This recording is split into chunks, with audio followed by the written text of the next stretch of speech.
is a remarkable place for so many reasons. It's safe and fun and has wonderful culture and history, as well as beautiful natural surroundings that match the city's unobtrusive aesthetic. With natural beauty as the strong suit for Bonito, the local population and government are both passionate about sustainability of its natural resources. In addition to all the fun things you can do in Bonito, swimming, seeing the waterfalls, rappelling, at most of the destinations, areas of recreation, there's also areas where there's educational opportunities as well. And this is a great theme that there's going on in Bonito, because we all know that in tourism, we want to enjoy the destination without destroying it or taking away the ability of future generations or people elsewhere to come and enjoy it as well. This is the drawing card. It's so beautiful here, and we want to keep it that way. And Bonito is doing the right thing by making sure that there's social projects that involve the local communities, local schools, universities, where they can come to these destinations, do scientific research, engage in education, to make sure that they have ownership here too, and have a stake in the future of it, both locally and, like I said, more broadly as well. And involving the tourists in this as well, giving tourists an opportunity to be educated and experience, connect ideas. We learn about Earth history and geology, hydrology, biology here, and connect ideas you learn in textbooks to the real thing.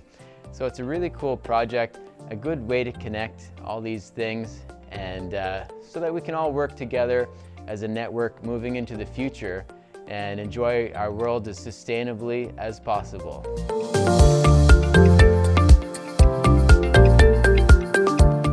In this episode, we had the opportunity to talk deeply about this important topic with one of the specialized guides in the area.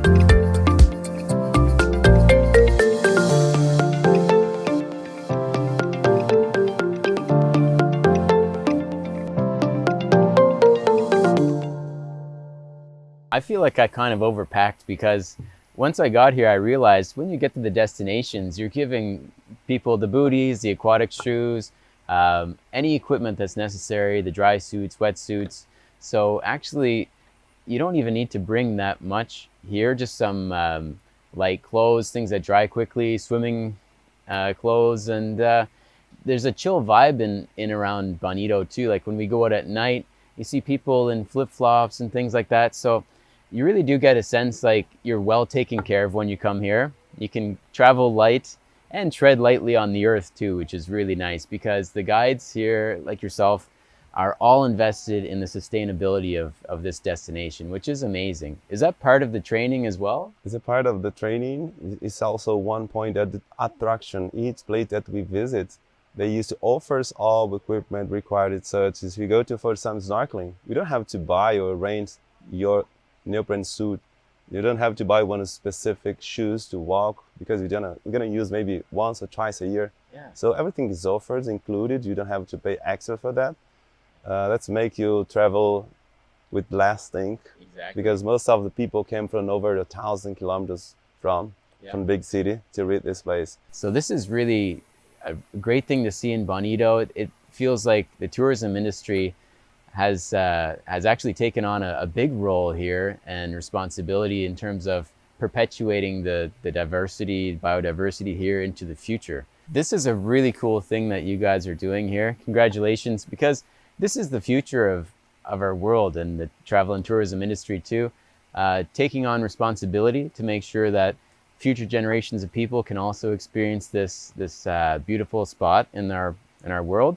And we're sharing the resources here among different stakeholders. There's the farmers, there's the tourists, there's the local community. Everyone is working together in an integrated way, which is really amazing. That's a huge accomplishment that we can't see everywhere. So well done. Yeah, actually Bonito is a kind of example of the system, how we deal with nature. Once you want to open your farms to receive tourists, we must to understand which kind of animals, what kind of diversity of wildlife living there, to have a balance. So We search which animals, which one must care of the people. So we have a specific certain number of people per day, per group, and one specialized guide to guide them.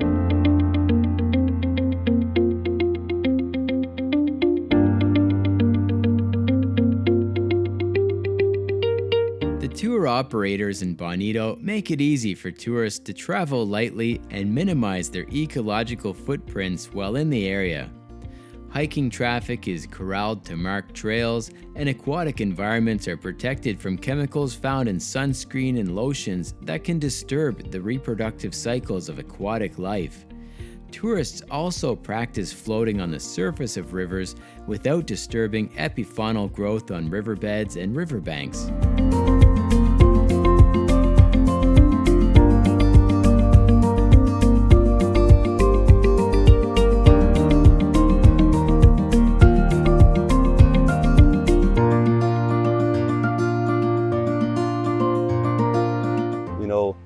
Snorkeling, it's usually we do from the spring, where the very sensitive place where the fish go to lay their eggs once a year. So this is the reason why we take very good care.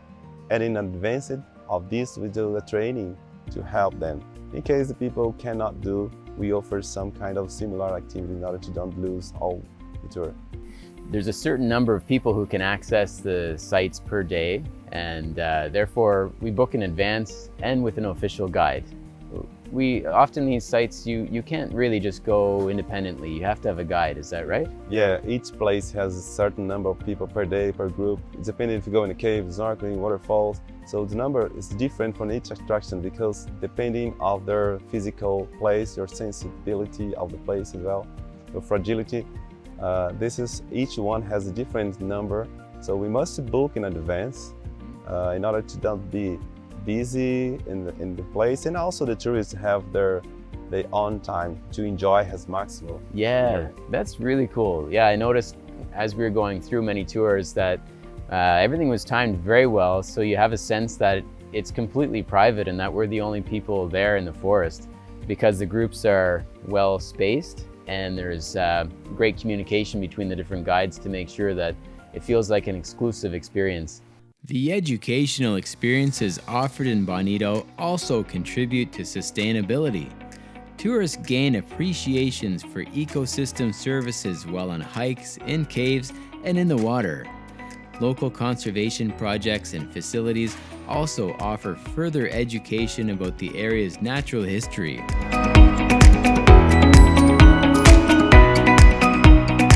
Ideas offers the best experience for the guests, for the tourists, and at the same time to leave the place as less impact as possible. I would say that we used to give the best, more positive impact than the negative. Because when you go to some trail, we talk about the animals, their behavior, their ecology, and the people go back at home bringing some different point of view and start doing best as possible they can, even in the big city when they go back at home. Focusing on sustainability and accessibility has given rise to Bonito's nature-forward aesthetic and popularity among tourists seeking destinations with sustainable management strategies. Sustainability and social responsibility add to the experience here. Visitors have the chance to pursue local diets with food ingredients that come from local farms and markets. They also get to explore areas that feel new and relatively undiscovered. Meanwhile, local stakeholders become invested in conservation as tourism adds new economic value to natural resources. Refrain from unbridled commercialization maintains the uniquely natural and traditional aesthetic of Bonito, where tourists can access nature and authentic local experiences guilt-free, with the knowledge that socially responsible management strategies mean future guests will also be able to enjoy it just as much. That's ecotourism in Bonito.